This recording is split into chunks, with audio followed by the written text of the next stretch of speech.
Hai teman-teman, welcome back to my channel. Ya, jadi kali ini saya akan membahas tentang kesalahan yang sering dilakukan ketika main layangan ya. Oke, ada 4 kesalahan. Yang pertama itu ketika membetulkan atau mengatasi berat sebelah, itu biasanya saya sering lihat caranya kayak gini nih. Ya. Yang kiri ditarik ke atas, yang kanan ditarik ke bawah kayak gini. Jadi kayak malincang ya. Nah, itu sebenarnya nggak boleh teman-teman. Kenapa nggak boleh? Karena selain akan merusak bentuk layangan, itu biasanya kurang efektif teman-teman.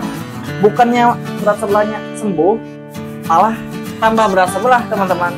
Coba aja kalau nggak percaya. Kan saya sudah bilang, kalau benerin berat sebelah itu caranya kayak gini. Nah, nanti kalau berat sebelah kemana-kemananya nanti kelihatan kalau caranya kayak gini ya. Kalau berat sebelahnya ke sini, berarti kalian lengkungkan yang ini teman-teman.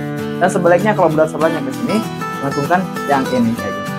Beres, tidak merubah bentuk kerangka layangan, dan layangan pun tidak berat sebelah lagi. Itu caranya. Pokoknya jangan lakukan kayak gini ya. Itu akan merusak layangan. Yang pertama teman-teman. Nah, yang kedua itu ketika layangan baru biasanya ya, saya sering lihat ketika mau nerbangin layangan baru kan suka nyoloyong atau apa ya, nyoloyong sih. Nah, itu suka dikerukan kayak gini. Nah, itu nggak boleh teman-teman. Kenapa nggak boleh bang? Karena akan merusak bagian sayap. Ini sayap sudah didesain lengkungannya sedemikian rupa agar seimbang. Ya, sedangkan kalian kerukan kayak gini, itu akan membuat si sayap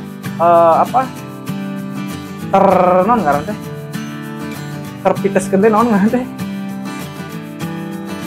tertekuk ya, si sayapnya nanti akan tertekuk, jadi keseimbangannya akan terganggu teman-teman.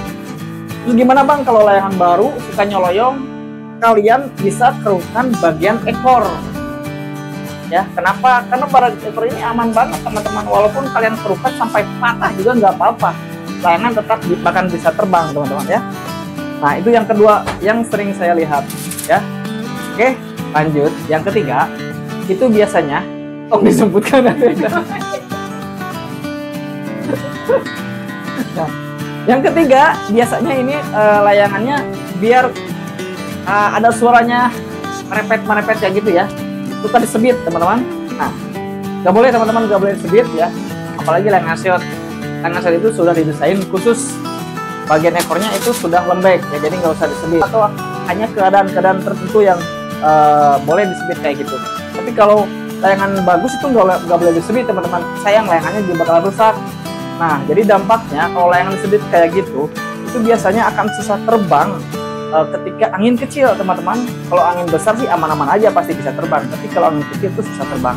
Dan selain itu layangan akan gampang rusak ya, mungkin bisa sekali pakai langsung rusak ya ininya. Oke, kayak gitu, atau juga akan berakibat patah lah ya, banyak lah. Oke, itu yang ketiga. Dan yang keempat, nah ini sering banget saya lihat teman-teman itu bawa layangan suka kayak gini nih. Jadi dipegangnya bagian sayap. Nah, ini gak boleh teman-teman. Kenapa? Karena bagian sayap ini memang sangat rentan sekali berat sebelah ya. Jadi makanya jangan pegang kayak gini. Ya, pegang layangan itu bagian kepala ya, atau bagian ekor kayak gini. Ini aman banget teman-teman. Karena bagian ekor ini kalau kalian pegangnya kayak gini juga ini nggak masalah teman-teman. Tetap layangan bisa terbang ya. Oke, sekali lagi jangan pegang layangan bagian sayap kayak gini. Ini nggak boleh ya. Mau 1, 2, 3, 4 ataupun 5 ini nggak boleh dipegang kayak gini. Takutnya ini sayapnya ketekuk ya. Akan berakibat berat sebelah juga teman-teman, seperti itu. Oke.